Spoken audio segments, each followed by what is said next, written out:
Oui, mbote na bandeko nyonso to ba Olanda biso na lingai kaka ko invité bino na mabongiso tozo bongisa o isa le 23 mars na kati le 21 sorry le 21 mars o ekozala awa o ndeko na biso papa Placide oyo ya lokole ya Congo ainsi que ya oya ya lingala foni donc na bengi bandeko nyonso to ba pasteur nyonso to ba koyoka biso be évangéliste peu importe ni na yo titre na ozana na kati église to invité bino na kati isika oyo poto sangisa mayele en fait que liloba nzambe est avancé donc le 21 mars tozala awe belé pour na kombo ya Jésus-Christ ezala glorifié bandeko nyonso to ba olanda biso ba mama to ko invité to profiter ko invité prophète Alexis Zico pasteur Philo Kifwikidi évangéliste Gomer ainsi que pasteur Silva Onésime, pasteur Puis Roger ainsi que docteur Richard Nabreda, prophète Jocelyn, le prophète Azamaso Talio Santiv Mazan a permis à parole. Donc voilà, prophète Nabiso Ozalapa Olobela malgré qu'on maîtrisait par comme bon et bien. Et puis papa Langa Penalingami, papa José, vraiment papa José, Coco, oh vraiment Lingamingi. Donc bah pasteur Nyon peu importe, bah maman Gisèle, bah pasteur Nyon surtout oh bah otala biso, beaucoup excusez nga peut-être on a qu'on maîtriser comme on a noté par cœur. Moussa le nyonso tanzambo zolanda biso toza besoin na soko lobaka bien soko za vraiment pas coller nzambe donc moment o toza besoin oya opakola biso to mona biloko nzamba tiana kati na yo en tout cas na invité bino na sûr pourquoi pas ba combattant donc omoni tozo bunda leto na biso tozo bunda ezelo mo malamu mais toza na biso toza na ba zéro. Tant aux obuna malgré to bunda toza zéro mais à Jésus-Christ ndé ceux qui t'ont ajouté sous Jésus-Christ au présence ensemble ndé tango ya ko ya o aza un na kati na biso to koma to former ti dit commandement o eko ça la force na biso pona leti donc zéro o biso toza bato po mutu asa nene ya liboso nzambe peu importe ndenge to ko se pulmoner pona maramba Congo eza bien mais ceux qui to tie sous combat Jésus-Christ to nzambe moko asala mokili aye lisusu wana ndé vraiment eko sala sous force ya victoire na biso. Moi je crois que ba combattant nyonso to ngande ko na biso ndeko na bino moi c'est plutôt la combattante o biso moto yebi donc moi écoute dans le bezate je crois to yebani ndeko nyonso Media Medina combattant nyonso combattant donc boya ba daika buiko ba cover ya nanyo cover tonto cover ainsi que ba Franck Manieka donc tout le monde au Olanda biso Jean-Louis oh nana et tout mutunyo soto Olanda biso vraiment en tout cas boya ba sœur Nelly ba Sele vieux Dario tout le monde or Olanda biso sans réception en tout cas na obeng sa mutunyo so ndeko nyoso to ya ebele en fait que comme nzambe za glorifier par la maman un mois de mars maman va to sambela ouais bien sûr surtout ba maman ta maman za force ta muto ba sale na mukuwa mobile basale la poussière mais tant comme na tour ba maman basale biso na mukwa ça veut dire que maman za la force moi munene maman supportaka des fois mobile akoka ko gérer hoté maman peut le 28 mars ezali awa message donc on peut savoir la maman après le 21 sur le bon départ na Congo le 28 mars on le bani. Oui, donc le 28 mars, ndé ba komi awa balobi que je suis femme. Donc oh nyo surtout ayebi koza mwasi. Hein oza mwasi vraiment so yebi moza mama oza mwasi vraiment tango telema que oza mwasi onzamba sala je crois que message o eza ponanga eza pona yo jour wana ba mama nyonso to ya awa le 28 mars on nyonso taza mama na bengi mama nyonso abandi na âge à 18 ans déjà oza mama toza na besoin mayele na yo toza besoin façon na ko vivre toza besoin ya nino toza besoin to ya en fait que tout se compléter o ya na mayele na yo ba maman surtout na belle libino s'il vous plaît le 28 mars peu importe il faut dire nino un peu comment dirais-je ba charge na ozana il faut dire sur aux la bise mais kana ko gérer enfin qu'on réserver le 28 mars oya ko répondre quand même une invitation to inviter bino topesi bino honneur maman nyonso tout vraiment topesi bino bonheur ngande ko na bino mama na bengi bino boya le 28 mars to ye belé s'il vous plaît nga moko na oza akuto nga za coloretant mais je crois jour wana na ya avant merci merci beaucoup papa ba ya toga maman ba mama Ok, merci. Mais tu regardes soutenir maman, tout en négociant. Mot de la fin, pas tout ça. Ah ouais, donc, monde de la fin, n'a pas si bâtonner son mot, bon, toujours, bah, toujours, n'a pas si président n'a placé des Jésus pour vieux, il y a longue date, oh, mon pote. Donc, président n'a lingala phonie, président n'a mon padiko, président n'a biso, fondateur n'a biso, il y a le collègue à Congo, n'a sa avantage, tu es Nzambazo sala. Toi, tu as quoi tout faire bénédiction, Nzambazo sala, tout témoigne, rappelé. Dans moi, je crois la bêtise va te m'abacoter. Na pesi c'est pasteur trésor vrai chéri oh pasteur maso azote ozo sentir pasteur bon na pesi tout le monde beauté na pesi moi si à placer de Jésus moi si à longa dans placer de Jésus Sylvie na pesi ma Sylvie ma beauté na pesi pe mobile nanga na pesi dans mobile nanga yo mo yebi dans mobile nanga na pesi beauté et puis na pesi Dai Kabuiko donc voilà. Bisous, n'a pas si belle famille dans une sombote, n'a pas si sans rival, Pascal Bacol, n'a pas si sans rival mbote, n'a pas si aussi, il faut dire, Stella Oloa, Marc Tabou, n'a pas si Bokecho Premier, Gilles Rabi, Batunion surtout, Bakombatanion, de Bakombatanion, et puis n'a pas si Lissoussou. Et puis, donc, Coutinho Fernando Mbato pour Rapa, n'a pas si mbote, grand frère Nanga, Coutinho Fernando, n'a pas si mbote, n'a pas si tout le monde mbote, Batunion surtout, n'a pas si vraiment mbote. Je vous love grave. Pendant que je suis maman, n'a pas si mbote la maman Jackie Mouder. Si vous allez, n'a pas si yo, n'a pas Mouder, et ça respect ma casse. Et par la jeune, n'a pas si Ndeko Cédric Olenga. Cédric Olenga. Que Dieu bénisse le Congo. Shalom, bienvenue dans le Seigneur. Aujourd'hui, to Sangani Awa, to Benxibiso, parce que nous avons une journée moko spéciale, grande journée et journée internationale. Il y a prière pour le Congo. C'est le 21 mars 2015. C'est notre pays, c'est notre terre, notre Israël. Et ça, journée moko jusqu'à prière. Ce n'est que la prière, rien que la prière. Donc, au bon de la parole en Congo, on a l'appel en bande de Cognoso. On a appel en corps pastoral, il y a partout. Il y a Hollande, il y a Belgique, il y a France, il y a Allemagne, il y a Suisse. On a la Bilognoso, évêque Monsengo, docteur Richard, pasteur apôtre Nestor, pasteur Philippe, prophétesse Rogacienne, partout. Il y a tout bon de là. Pour la Mboka Congo, notre terre, on a besoin d'intervention, il y a main droite du Seigneur, c'est le 21 mars, moment la fiche adresse au Leka, to Benxibino. Si on a une image Oyo, na Facebook, na email partout, Panzango, et la façon d'évangéliser, Moutou, pote Moutou, avec le bon de la Mboka na biso. Le problème du Congo, c'est d'abord spirituel. C'est d'abord spirituel. La politique, on est sima. Ce qui est au Seigneur Mboka Nzambe, quelque chose. En tout cas, moi, c'est que je dois vous dire, venez nombreux. Hein, la femme est dévalorisée au Congo, la femme est violée, la femme est martyrisée. Et toutes ces choses, nous ne pouvons l'arrêter que par la prière. Voilà pourquoi le 21 mars, à travers ces plateformes, à travers Mopadico, nous voulons nous réunir pour prier, pour briser toutes les chaînes qui sont en train d'enchaîner la femme congolaise, mais d'enchaîner tous les Congolais en général. Oui, venez nombreux, chers compatriotes congolais. Mboka na biso Congo, ezali mboka ya Nzambe. Toya ebele poto bonde la Nzambe. Doza ko kwa na prière na yo, que prière na yo ko apporter grande chose. Congolais, Nzambe yo ka prière na yo, pe Nzambe azana besoin prière na yo. Na bengi ba pasteur nyonso. Eza politique te. Mais ali prière. Amen. Pour na mboka ya Congo, en fait que bakambo changer. Nzambe apambola wo nyonso koya. Prière na yo ndez important. Nzambe apambola yo.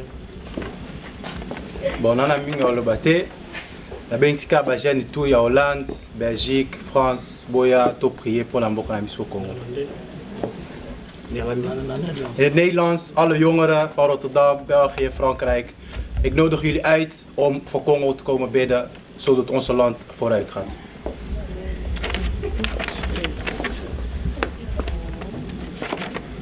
Na ye pona mboka na biso ya Congo, toza na besoin to bondela pona mboka ya Congo. et ngai na yo oyo tozali bato ya mabondeli mokolo wana topusana na trône ya Nzambe toningisa yango po ennemi mpe akima à travers ba prière na ngai na yo esengeli yo mosali ya Nzambe mwana Nzambe nyonso oyo aza na kati ya mboka oyo ya Rotterdam Hollande to s'approcher pourquoi pas na Europe Mombemba to s'approcher pour mboka na biso ekangolama à travers la prière. Merci.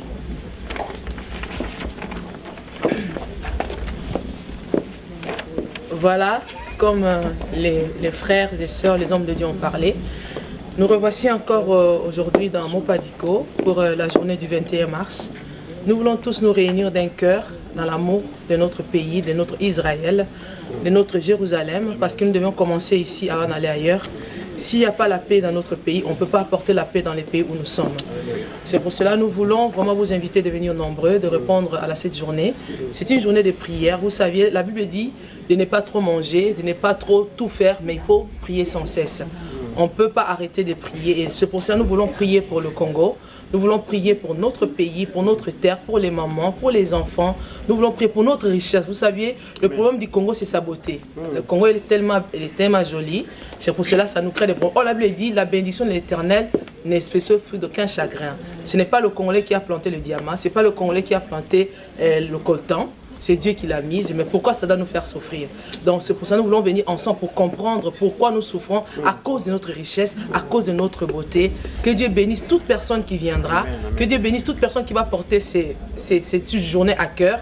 Partagez ceci sur Facebook, sur Internet, et Dieu se souviendra de vous parce que vos parents sont là-bas, vos familles sont là-bas. Ce n'est pas Western qui les fait vivre, mais c'est la prière. Que Dieu vous bénisse. Amen. Tozo pambola nzambe pona journée déjà nzamba kosala pona tia na mboka na biso tozo ko benga bande ko nyonso ba kolanda biso pona journée oyo za journée moko bible lobi libondeli na bayenge beneza na nguya to na besoin kaka ya prière na yo bien-aimé pa yo zali oyo komona yango partout komona yango tozo na posa ke journée wana tozo ensemble to bondela nzambe afin que nzambe asala kaka na libonde linde to kokangola mboka na biso kaka na libonde linde to kokende ko présenter mboko epai na nzambe bien-aimé yo zolanda biso peut-être ozana esiko bimisama ya misote le 21 yaka obimisama ya miso na beti fete surtout ba mama libonde li ya ba mama lokola pe eza le 8 mars oyo tozo sala sport oyo et osengi ke ba mama nyonso to sala na cœur ya koya ko bondela pona tia na mboka na biso yeso lobaki to bondela kolemba te yesu alobi mwasi to bondela pona bana na biso donc biso ne to botaka biso to memaka semence yaka to bondela nzambe afin que nzambe a changer citation ya mboka to beli pe na col pastoral na biso donc na kati ya Hollande to bengi peza docteur Richard notre président azanga te journée wana tous ensemble afin que to kwa ko bondela nzambe to mema mboka na présence ya nzambe. Bien-aimé, yo zolanda biso, Bible lobi libondeli na yo kaka ndeko ko changer citation ya Congo. Yango tika nzambe apambola ndeko nyonso akoya et surtout nzambe apesa biso disposition ya jour wana to ya penza na mitema ya koya ko bondela pona mboka. Nzambe apambola bino. Je bénis encore l'Éternel une fois pour cette occasion. Moi, je suis congolaise et j'aime beaucoup mon pays. J'aime le Congo. Et bien aimé, je vous dis, si vous êtes un vrai Congolais ou une vraie Congolaise du sang, venez. Venez, je t'en supplie. Viens. Parce que la Bible me dit, Dieu cherche une seule personne qui va se tenir devant la brèche pour plaider la cause. Bien aimé, viens. Viens pour plaider la cause de notre Congo, de notre beau pays Congo. Moi, je suis Congolais de naissance et j'aime mon pays. Et voilà la raison pour laquelle le 21, bien aimé, nous allons se présenter dans ce lieu pour plaider. Pour plaider la miséricorde de Dieu. Pour plaider la main de Dieu dans notre pays. Que Dieu puisse faire quelque chose pour délivrer notre pays, pour délivrer nos familles. Venez, bien-aimés. Je vous en supplie. Viens, bien-aimés. Serviteurs, servants de l'Éternel, chrétiens, viens. Pastoral, je vous en supplie, viens. Si tu es vraiment un vrai Congolais, tu as le sang congolais, que l'Éternel vous bénisse.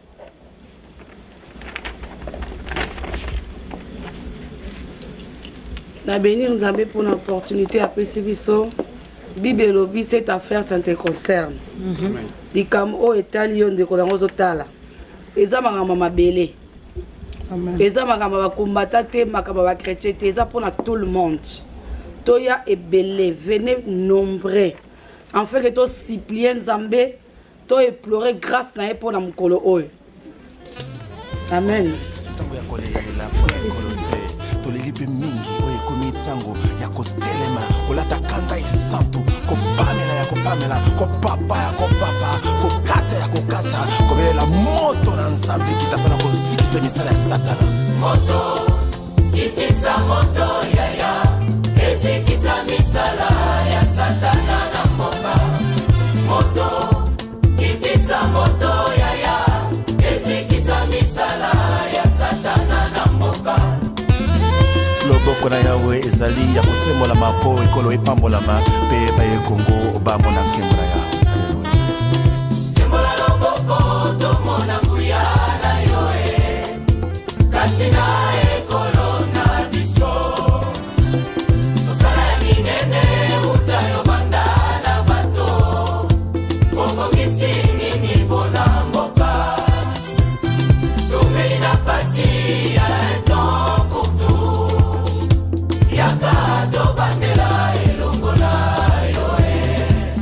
yaka mokonzi yaka tobandela kotonga ekolo elongo na yo tala etuluku ya bansomi ya kongo batelemi mpona koyamba lipambo likote epai na yo Alleluya.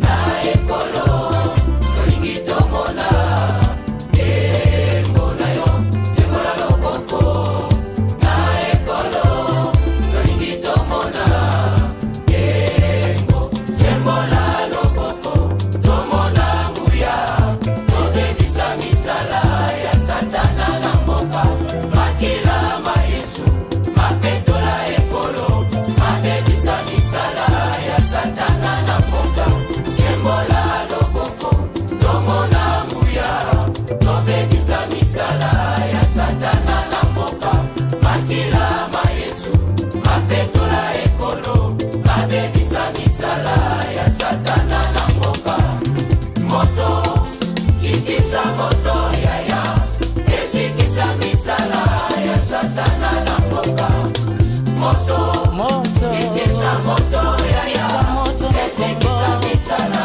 ya satana na mboka sembola loboko tomona elo tolingi tomona elonga na yo na kombo na yesu toyembi elonga elonga elonga elonga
tokango na mboka elongo na yo elongo na Yesu elonga eza